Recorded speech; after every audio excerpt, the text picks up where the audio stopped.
They handed me a journal and a Wayne Dyer CD, and that's when it started. But I still had to go through this whole journey over the 20 years. I started writing. I'm a big believer in you can't change anything unless you're really aware of what's going on. And I'm really a big believer. I've studied emotions.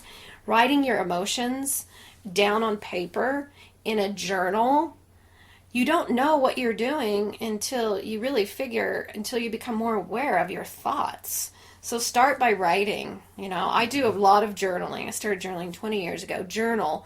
Read things that teach you how to think better and focus on positive. What you put in comes out. If you have negative programming and you have all this and you just tend to worry and stress out, start reading. Fill your mind with positive things. I started off with Wayne Dyer. I started reading Buddhist wisdom.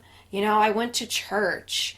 I write every morning and every night. I started getting into, but I am a big Bob Proctor fan. I love Bob Proctor because he really teaches us how to take our paradigm. 95% of our behavior, our programming, everything we do is 95% coming from our subconscious mind. So, he's got some great teachings that would take a lot of hours for me to go into that right now, but I would say Bob Proctor, meditating, and, writing out things, affirmations really help. And writing out, I've been doing this thing called daily scripting, and I do it at night before I go to bed, and I write out from everything that I'm going to do and how I desire to feel and how I desire to connect with people, how I desire to communicate with people, how I desire to serve people. I write it all out. Mm-hmm. And people are probably thinking, hey, that's a lot of work. God, that just listening to her, that's exhausting. But I'll tell you what, it becomes addictive. It becomes a way of life. When you start feeling healthier inside and you start your belief level and your confidence, and you start waking up, you becoming more conscious and intentional in everything that you do, and your vibration, your energy in your body starts changing, and you wake up at 4 o'clock in the morning and you're like, mm-hmm. You feel amazing about life, but everybody around you is unhappy and unfulfilled. I'm like, I wonder who's doing the right thing here. I'm not watching the news before I go to bed. I'm not watching. Do you watch the news? Oh, I don't like TV. Yeah. I watch documentaries. I like to watch movies. I watch a movie once in a while and documentaries too, but I don't watch news. Yeah, so I think news is an addiction. Yeah, it is, and it's negative. I'm not about putting my head in the sand or ignoring things. I know that there's a lot going on in the world. That's part of my prayer. I say prayers, but I don't have any control over that. I focus on what I can control. And what I would suggest to people is if they want to change their thinking and they want to change their life, they want to change their behavior, they want to change their results, it starts with you doing these simple things: writing, eating better, getting enough sleep, eliminating these negative things that we do that we're not even, some people aren't even aware how negative they are. Certain TV shows, music that has negative messages in it. And like I said, the news, and even if you're watching movies, pay attention to what you're letting come in your mind. I won't even engage in negative conversations for too long anymore, because I've realized how powerful what we make agreements with, what we listen to, what we focus on, makes a big difference in our life. And that's how my life changed. I want to stop you right there. I want to talk about a client that I had. She's been having neck issues, right? Mm-hmm. And she had an accident, and it's been a while. And I asked her what her habits were. What are your habits? What do you do? And she says, "Oh, I don't really do that much. I lay in bed and I watch the news, mm-hmm. and then I wake up in the morning and my neck hurts and it's stiff, and my shoulders hurt. And I said, that's your problem right there. You're going to bed watching the news. You're getting all tense. You're getting all freaked out right before you go to sleep, and then in your sleep and in your psyche, you're just stressed out. So I told her, go home and turn off the TV before you go to bed. Just have it quiet. Don't watch TV. It's an addiction. It's a fear box. Yeah, and we also, you can absorb these negative emotions, and then you end up, getting up and walking through your day and your life with all these trapped emotions. Either they're from watching the news, or from being around other people that are watching the news and sharing the information, or just anything like past events. So I want to know why you care so much. Why do you care so much about people, and what really inspires you or gives you passion in that? Well, I mean, I'm just a big believer. I just have this really deep well of love for people, because we get this one life here on in this physical body, and I believe that we're not here to just be about ourselves, and I really believe that I just have this faith and this strong passion and consciousness and connection to something bigger than me that gives me this energy that fills me up, and I cannot deny that. And I have denied that before in the past, and not living to that full potential, and it's made me feel unhealthy, But I think I believe in God, and my Savior, and so this is what I was called to do. I was called to take all my experiences, educate myself, package them into tools, and hand them to people and guide them with it for them to feel better, to wake up, to do better in their business, to make better decisions, to take action, to raise their standard of living, and not settle for less. I'm a big believer in taking charge and taking responsibility. So I have that obligation. I have that calling to do that. So if you could tell a listener out there right now that's struggling with depression, say they're going through a really hard time, how are they going to snap out of it? Well, they're going to have to. They've got to,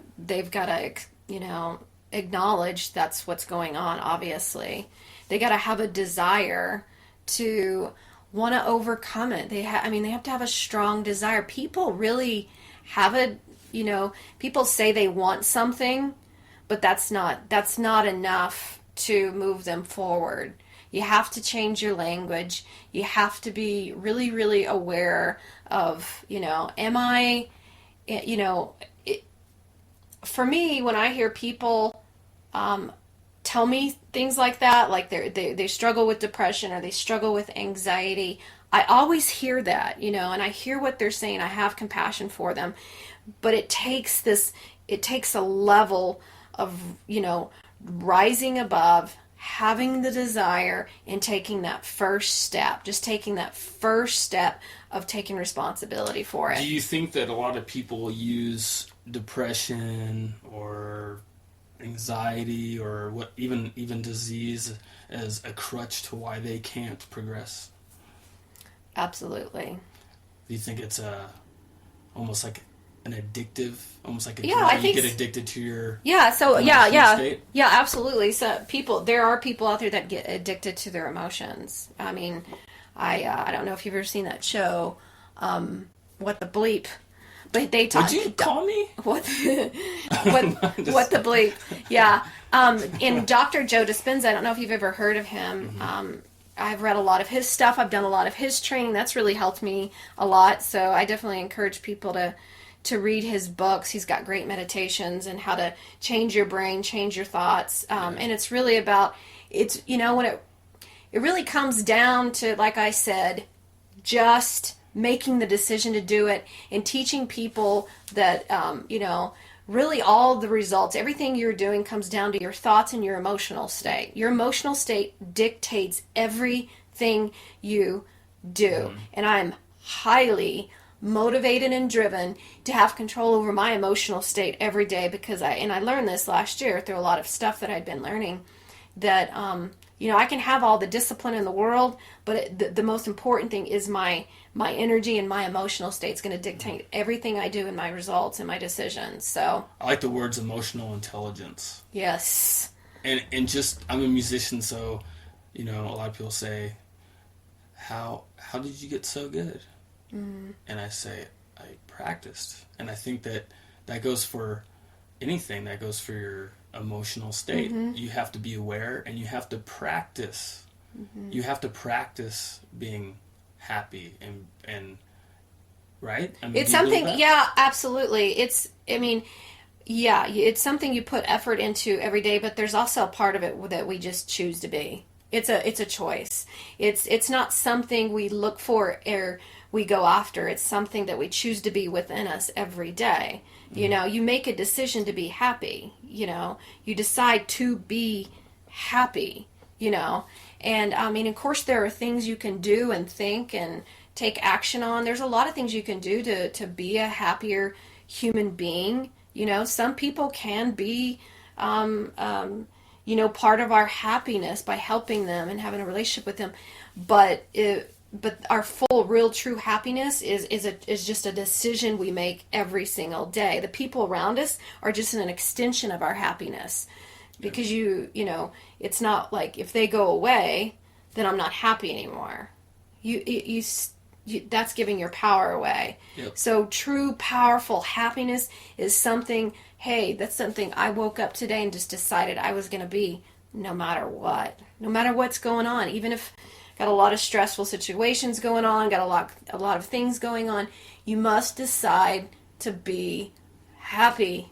You must decide to be happy. And I'm really big believer in gratitude, writing in a gratitude journal, being grateful. I definitely believe in what you believe, and I know is true, but I think that it takes practice, because it becomes a ritual, and then you just fall into it, and it becomes natural. I'm just naturally happy now. To me, it just takes, because there's I know what you're saying. A long time ago, I was not a happy person. Yeah. And it took me every day, same thing, to wake up and practice that mindset. Wake up, I'm happy today. I'm gonna make the best of my day. Yeah. And then it just started. It's like going to the gym. I can't not go to the gym. I have to go to the gym every day, so I have to go to that happy place every single day. It's a place I have to go to. Mm-hmm. Yeah, our habits do definitely contribute to our happiness. Mm-hmm. They really, really do. And I do get what you're saying. Yeah, you must make those daily efforts and decisions, and your rituals are a part of your happiness, and that's something you must decide to do. I totally agree with that. How does one person who's going through a hard time find that flame inside themselves that's been kind of burned out? Mm-hmm. Well, I think we all go through seasons in life. I've definitely been through mine. I'm actually in a really good season in my life this year. And so what I would tell somebody if they're going through a season, because I've been through it, so I can't teach anybody anything that I haven't been through or that I can't relate to, but there's a lot I can relate to when it comes to people and going through tough seasons of life.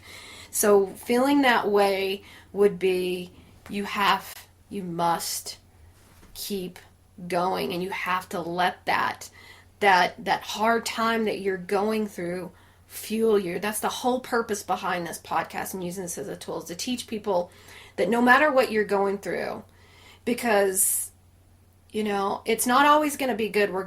People are going to get sick. We're going to go through hard times, and you're going to get burned out. But you've got to learn how to dig really, really deep. You've got to be brave. You've got to have courage and dig really deep and use that adversity and that hard time to fuel your faith, to fuel your energy.